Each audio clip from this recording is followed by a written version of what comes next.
ก็รู้ว่าหน่วยลิ้นไผ่เล่ก็ลิ้นเล่แค่ว่าเก่งบอกลิ้นไผ่ลิ้นเล่หน่วยครบหมดเลย ดินเช้า เป็นเช้า เขาเล่น พูดอ่ะออกมาแล้วครบแล้วเปิดเผย เขาเล่นได้ แม่จะบอกหน่อยเขาหันเวียดแล้วก็ลิ้นมันนะครับว่าเวียดผู้สาวงามหน่วยแว่แล้วมักซาเวียดมักชาวเวียดเลยหน่วยคนลาวมันมักคนรับมาเอาคนรับเขาก็ไปเรียกค่ายประจับปะหายเรียนนั่นเมื่อยหายเลยก็เลยตามใจแล้วที่เขาจะหันเวียดก็เลยตามใจแล้วบอกปล่อยคอยปล่อยก็ยุดเลี้ยงแบบนี้เนาะเองลิ้นอะไรประตูเนาะมันย้อนนี่บอกจังว่าเขาจังว่าบนมีคือมูเรื่องเช้าปล่อยเต็มปล่อยปล่อยแล้วไปเจ้าบริลิตขึ้นมาจากบอกย่าเจ้าลินบ่าวเท่า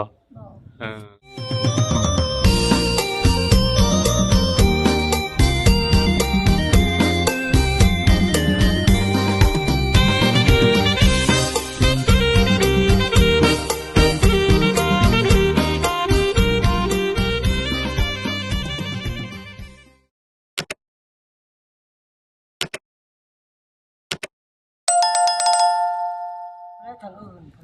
ไอ้ก็ลุงน้อยเพิ่นบ่ซิมบ่แล้วบางคนก็ว่าคนเป็นปอบบ่ได้ก็ไม่จักว่าโอ้เป็นปอบว่า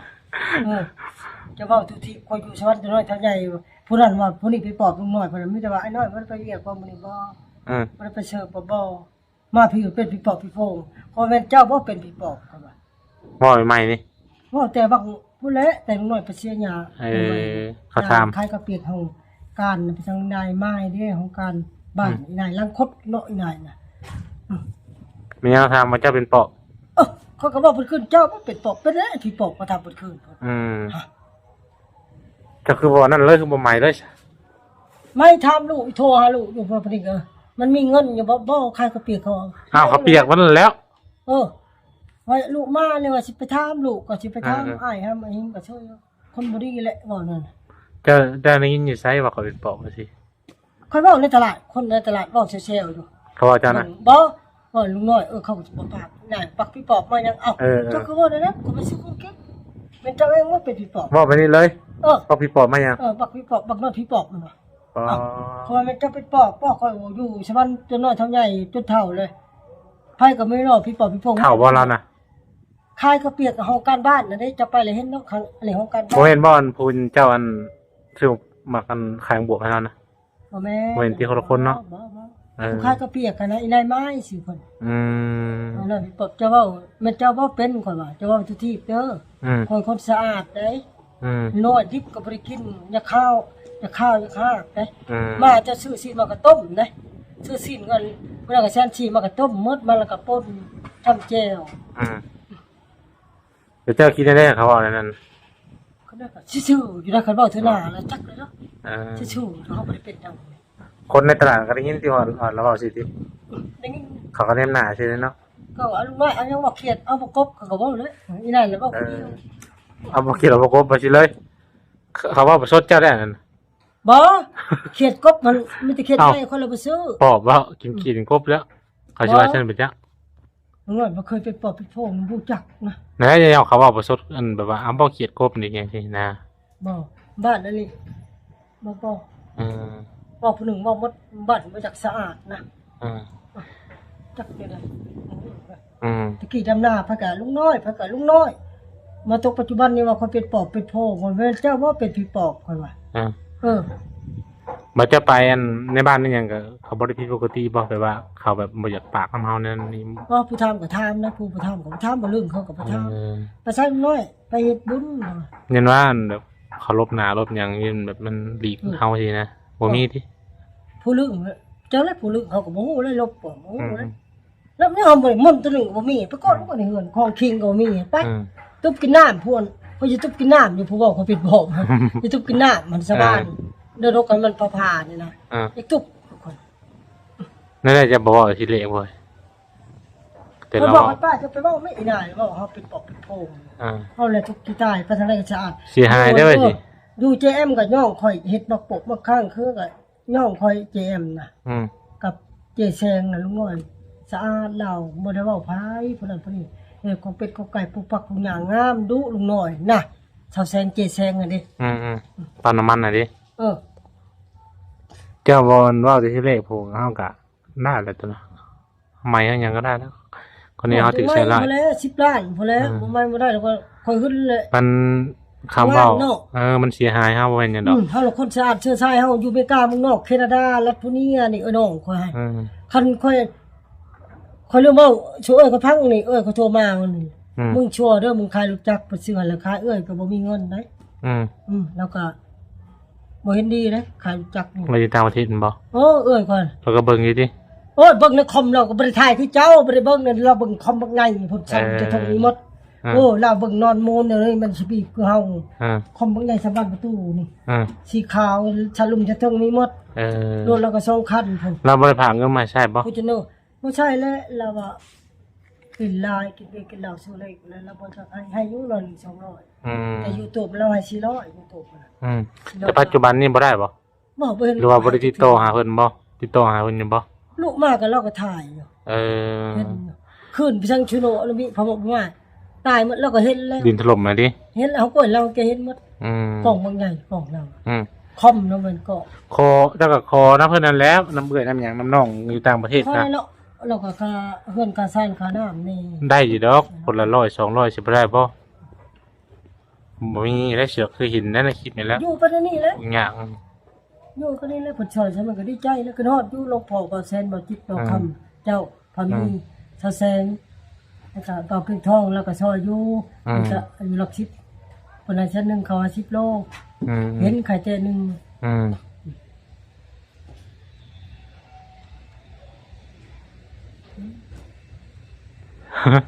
เอาก็ว่าแล้วว่าใครไปย่างเนี่ยมากรอกกระเรียนผ้าเขาทัดเลยเขาจะเฮ็ดว่าก ลางคืนติ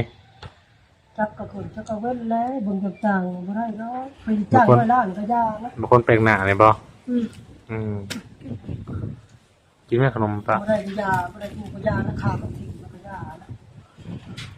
ใจเย็น ยา ๆ คนขาคนผู้ยาลืนเนานะ โอ้ยจะไปจะอย่าลืมเด้ บ่มีดอก บ่มี คอยคนนี้นะคนสิ มีแต่ข่าวสงสารแหละ บ่มีอย่าลืม เฮาก็บ่มีหยังเนาะไว้สิลืม ไปอย่าลืมบ่ เฮาก็พออยู่พอกินไปสิแล้ว อยู่สิคนมานี่บ่ให้ถ่ายมาก็บ่ถ่ายดอกกูอยากซื้อเอาน้ำมันซื้อให้เขาอีกคันเขามาพวก4 คนนะใครสิใครเอาให้เขาบ่แม่ก็ยาเฮ้ย เนี่ยมัน งัวไปไป ถ้าเข้ามาหาบ่ได้บ่4 คนน่ะ บ่ได้ยังนำมาก็มานะบ่ไม่มานะ ไว้มาติคันสมบูรณ์เด้ฮะ จะมาก็มา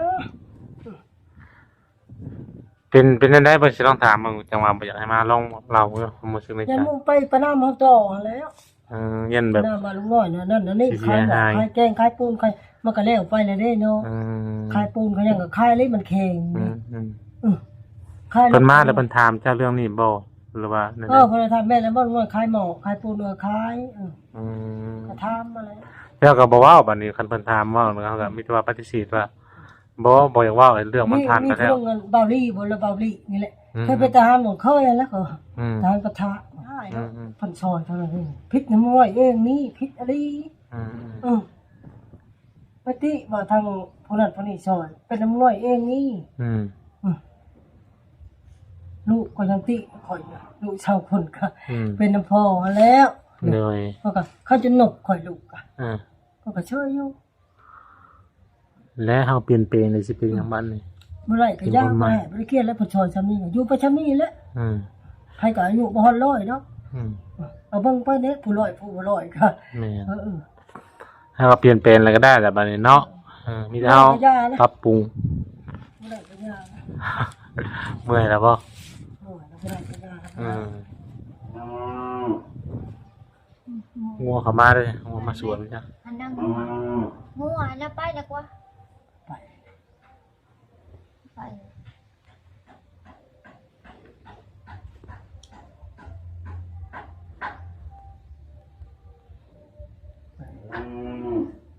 จักจะได้แล้วก็บ่ฮู้แล้ว อืม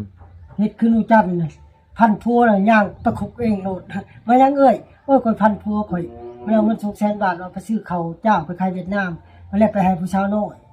เมียน่ะไปตลาดนงจันทน์บ้านข่อยใจไหนผัวก็เป็นภาษีเมียก็เป็นหัวหน้าภาษีว่าเอาเงินเมีย200,000 บาทเอาไปซื้อข้าวเจ้าขายผู้สุดท้ายไปให้ผู้สาวน้อย ผัวแล้วนะ บัดนี้เมียก็หัวหน้าภาษีแล้วก็ผัวก็เป็นหัวหน้าเมียป้าตลาดผ่านพันนี่ เมียนะ เมียแล้วพันผัวตายเลยตายแล้วพันเลยน้องจัน บัดนี้เราออกแล้วบ่เดี๋ยวนี้ จักบ่เห็นเสียงน่ะ จะว่าประหารแล้วไปจะเนาะ จักแล้วตายแล้วเราพันผัวเราเองบ่จะเพิ่นแบบว่าอันประหารชีวิตเลยอันใดหรือว่าเราอยากไปคุกเองเลยเราพันเองเลยบ่ได้ว่าปรึกษาผู้นั้นผู้นี้อีกแล้วคือสมมุติว่าค่อยจะพันผู้นี้นะก็บ่บอกพันเอาผู้นี้บอกไปเองหมดนะคือคนเน็ตชนิดแบบอยากให้เองไงดิจังให้ว่าเขาเว้าเฮาได้จังให้บ่เว้าก็บ่ให้ได้เนี่ยคือเจ้านี่มาจะให้เจ้าก็ผิดอีกหน่อยก็เงินค่าดินค่าเฮือนมันเทาะพ่อเจ้าแล้วเสียก็นายบ่เคิดน้อยนายเว้าเรื่องผัวเมียเขาแม่นอย่างนี้เขาก็จะไปเฮ็ดนั่นแหละเจ้าก็เลยเฮ็ดหยังก็คิดใต้ตองมือคักได้เนาะบางทีคนย่างกายมาเฮือนสิไปพันเขาบ่ได้เด้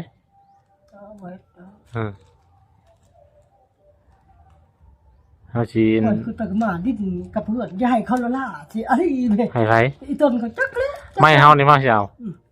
อย่าให้ละล่าซะให้ก็โยจักแล้วโนให้ไปมาเพิ่นก็ตายมื้อละให้ชื่อเอาไว้น้อยแล้วเฮ็ดข่อยนี่บ่ได้แล้วเด้อฮะให้เพิ่นอยู่วัดทุกชั่วโมงตายมากก็เฮ็ดแล้วมันเจ้าจะได้เอาบ่ได้อีได้คะแนนจะให้เนาะใช่ขายเฮานี่ให้ชื่อเอาไว้เฮ็ดเกิดชนกับบักน้อยไปเดี๋ยวเอาชนบักน้อยบ้านข่อยก็ย้อนนั้นนี่แหละไปสิรับจ้างเงินอยู่เวลาเงินเฮ็ดเท่านั้นแสนเท่านั้นบาทสิได้ผู้เดียวหมดมาแล้วตัวเองตายหาเห็นบ่เฮาเจอยังอยู่เฮาพูดบ่อยากได้ตายนาบ่าวตายนั่นเด็ดนะญาติผู้อื่นผู้สิญาตินะเขาเฮ็ดจังเขาบ่บอกได้คือเจ้าจะได้ข่อยพูดน้องข่อยลูกหลานข่อยพูดลูกหลานพี่น้องเท่านั้นลูกข่อยบ่มีหยังเนาะมีแต่เขากับน้านะพี่น้องเขาแม่ข่อยตาย2คนเงินบ่ละทึงนี่แหละหูก็ดีตาก็ดีมือ5นิ้วเจ้าข้านเกเปลอจะไม่ตายสิอย่าลอยเพิ่นเก็บทองวิโอตายมากมื้อเช้าเว้าซื่อๆน่ะยังตายเนาะว้าวว่าเขาจะได้เงินผู้เดียวใช่ป่ะพวกเขามาขอทานนี่แล้วพวกขอทานพวกเราถึงขอทานว่าเขาอ่ะดูถูกเขานะเจ้าเจ้าเปลืมมือมีตาก็มีตาก็มีไม่หาขอทานข้านเกเนาะก็คนมีเงินคำกูเจ้าแล้วมื้อเช้าตายมั้ยผู้เพิ่นเว้าเพิ่นตายยังหมดเพิ่นตายเขาบ่สู้เด้แบบว่าคนมาขอทานเพิ่นขอข้าวขอน้ำแบบนี้เล่าเว้าแบบว่าดูถูกแบบว่ามือติดมีเป็นยังจำบ่เฮ็ดขี้ข้านแก่คนตายอยู่เช้าคนบ่สู้ตายเป็นครอบครัวเลยบ่ตายผู้เดียวแล้วบอกแล้วตายจะผู้เดียวพูดถ้าตายผู้เดียวเนาะบ่ได้เฮือนมีโก้รถมีโก้ทางนี้ทางไปตกเพิ่นไม่อ่อนขายลาบหั่นบ่จ๊ะบ่แม่นกันเนาะมันลอยกับพี่น้องเขาได้ลอยสิน่ะจิตจุ่มมันลอยขายลาบปล่อยๆก็พี่น้องทั้งแม่ค่อยน่ะอันมีรีโวนะรีโวกับพี่น้องกันพ่อเนี่ยแม่นบ่บ่ข้างทางใต้เชิงข้างใต้แม่นบ่เลยแม่นทางนี้ก็แม่นพี่น้องก็มื้อละอันพวกทะเลก็แม่นพี่น้องทั้งแม่อันท้องทะเลก็แม่นเนาะแม่นพี่น้องทั้งแม่แล้วพี่น้องทั้งแม่ไอ้แทนไอ้เริ่มไอ้ราศีว่างเขาก็ราศีว่างก็ข่อยละน้อยราศีว่างก็แม่นอันท้องทะเลแล้วก็อันอย่างเดียวกันไอ้น้อยแล้วก็ไอ้แทนไอ้เริ่มอันนั้นเด็กก็แม่นบ่อันนั้นชื่อหยังว่าผู้ราคาเครื่องก่อสร้างนะใช่เต้บ่น้อยบ่ไอ้น้อยบ่น้อยแล้วชื่อมันจะแล้วอันมีอะไรชื่อหยังว่าจะคิดบอกมีอะไรนะขายเครื่องก่อสร้างของใต้นะหน่อยชื่อจ้อยชื่อหยังบอกครับโมเมนต์แต่เนาะฮู้แต่ไอ้น้อยราศีว่างอันพงทะเลพงทะเลแล้วก็ขุดแล้วก็ลอยแล้วก็อันนั้นแทนเริ่มแล้วก็พี่น้องก็มีรายละเงินกินเนาะพี่น้องก็หมดแล้ว ก็มีแต่คนรวยๆเนาะ มีแล้วก็เป็นหัวใจเด้ อืม แต่คอนี่คอเขามาคอบ่มีเขาคอมีแต่เขาคายเขาถามแม่ว่าแม่นั่นเลยว่าเขาบอกบ่มีเขาคอมีเขาคายแล้วเขาบอกจะเป็นหัวเจอพุ่นน่ะเป็นหัวใจนะ บัดนั้นนี่จะจักบ่อันซื้อนกนะ ฮะ นก นกก็พี่น้องเขาละลานเขาละ อันราคายอันเสานะ เออลูกไอ้ล่าพ่อมันตายเลย พ่อมันก็ตายย้อนว่ามีเงินโชคนั่นแล้วนี่แหละตายเลย ผู้นี้บ่ หมวกคนเด้อไอ้ล่าน่ะตายเลยได้ แล้วก็รวยได้นก แล้ว เนาะ ก็รวยแล้วเอาไอ้ล่าผู้อันนกไอ้นั่นน่ะนกกับลูกรุ่นกับชาวคนนี้ เราซื้อรถใหม่ดิเราบริหารจะบ่ ไปขายเครื่องเราซื้อซอยเห็นอยู่อ้ายเขาเด้นะบ่าวเขาเด้แล้วน้อยขายยังมันก็ซื้อซอยก็4-50มันไปสะโหเด้เก่งสีดำขายไปทั้งนั้นไอ้น้อยขายไปเลยเนี่ยเนาะมาเบิ่งงูมันก็สะโหเชยอยู่ก็ปะในโต๊ะหั่นเท่าเลยหมดนี่50มันก็เอาเงิน100 บาทให้บัดนั้นผู้ขายไม้ข้างใต้นี่จ้ะขายไม้ขายดินบล็อกดินจี้เลยพี่น้องบ่บ่แม่นบ่ตอนน่ะบ่แม่นเนาะถือว่าร้ายนะพี่น้องเกี่ยวกับเนาะมีแต่เงินสะอาดหมดน่ะมีแต่คนรวยคนก็หาเองเลยขายเขาขายน้ำขายไม้ขายตอกขายไปทั้งอยู่บ้านหมู่ของพี่น้องหมู่ของเขารถวิโก้รถเก่งแล้วค่อยผู้เดียวบ่ได้เงินบ่ได้ก็เขาต้อนรับอยู่จักเปียจักหลอกจักอันกินอันอยากเฮ้พี่น้องเจ้าก็มีเยอะตะกี้เด้เจ้าก็มีตอนนั่นอยู่ที่ดินทางกันเจ้าบ่ขายเจ้าก็รวยเขาแล้วปันก็รวยเลยหน่วยลิ้นไผ่นี่ก็ลิ้นเล็กแจ้งว่าเก่งนี่ช้าตะกี้นั่นบ่ลิ้นไผ่ลิ้นเล็กนึงครบหมดได้ลิ้นเช้าลิ้นเช้าลิ้นเช้าก็ลิ้นพูดอ่ะออกมาแล้วครบแล้วเปิดเผยแล้วลิ้นได้แม่จะบอกหน่อยเขาหันเวียดจุฬาเดี๋ยวนี้ดิจ้ะโมมีระเบียดโมหมดยาแล้วบ่เดี๋ยวนี้คันมีก็สิเข้าอีกบ่ถามไปไกลชื่อรถขี่แล้วมึงยามเขาไม่น่าลินหันเวียดในซิโนนะเวียดอยู่ใส่กะลินมันแล้วค่ะว่าเวียดผู้เฒ่างามง่วยแว่แล้วมักชาวเวียดมักชาวเวียดได้มันคนลาวมันมักคนลาวมาเอาคนลาวเจ้าก็บ่ได้ค่ายบ่จะปะหายเดือนนั้นเมื่อยหายก็เลยตามใจแล้วติเขาจะหันเวียดก็เลยตามใจแล้วบ่ปล่อยปล่อยก็หยุดเองบัดนี้เนาะเองลึงอะไรประตูเนาะมันย้อนนี่บ่จังว่าเฮาจังว่าบ่ได้มีคือหมู่ย้อนว่าความลิ้นความมันความโลภความนี่เฮานี่เนาะความสุขเฮาว่าซั่นซะเลยลืมแนมอนาคตตัวเองว่าในอนาคตเฮาสิเป็นจังไดเฮาอายุแก่โตไปแล้วนะตะกี้ผัดมีแต่ว่าคือแต่ว่าอยากลิ้นอยากม่วนอยากซื่นอยากมีความสุขลูกเขาก็ใหญ่เขาก็หากินเองเขาก็ยืนอยู่เนาะเฮ้ยของมึงนี่ยังลิ้นบ่ผิดเล่นไพ่เล็กนะบ่ลิ้นอยู่หมู่ส่วนลิ้นน้อยนึงพวกไพ่พวกหยังดิบัด 2,000 เนาะเฮือนดีเฮือนตายเนาะบางโอ้ยว่าแต่ดินใช่อยู่รักอัน12นี่บ่แล้วอยู่อันนั้นอยู่รัก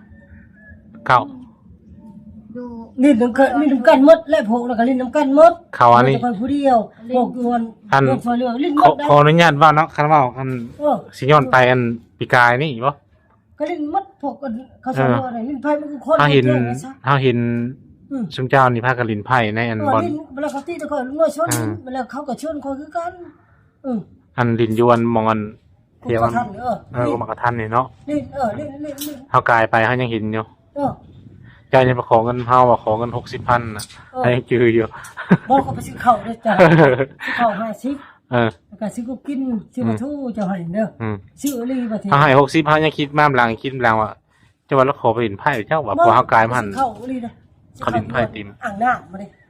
แล้วก็ทู่แน่ว่าซื้ออีก็ขอลำบากลีก็50ก็ไปซื้อข้าว2โลลีว่าเขาก็รับจ้างเพิ่นเด้อเอาไปซื้อเขาบ่มีเขาลีได้ลิ้นไผ่ลิ้นบ่ปฏิเสธลิ้นตู้ยอมรับเนาะลิ้นหมู่ผู้อื่นก็ลิ้นคือกันล่ะเขา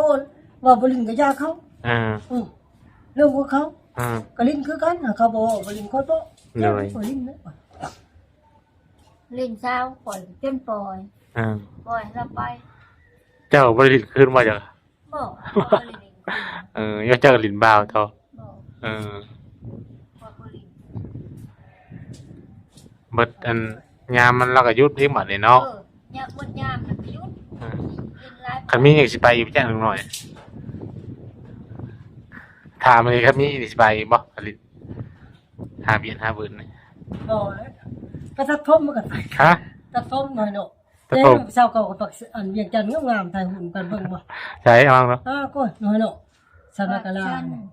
ตัดผมยังจะถ่ายรูปเขามานํ บ่อยู่เวียงจันทร์ไปเลี้ยงไก่เลี้ยงเป็ดเลี้ยงยาจะบ่ มาบุญหางามซะได้แล้วลินสาวลินก็แต่เอากับเจ้าคุณบ่ ลินหัวตีดิน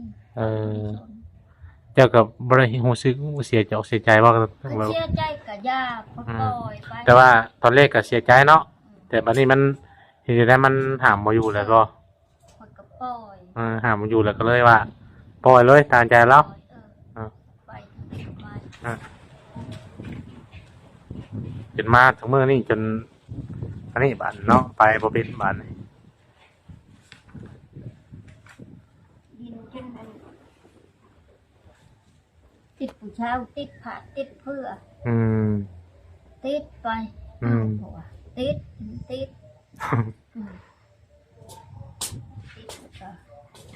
อ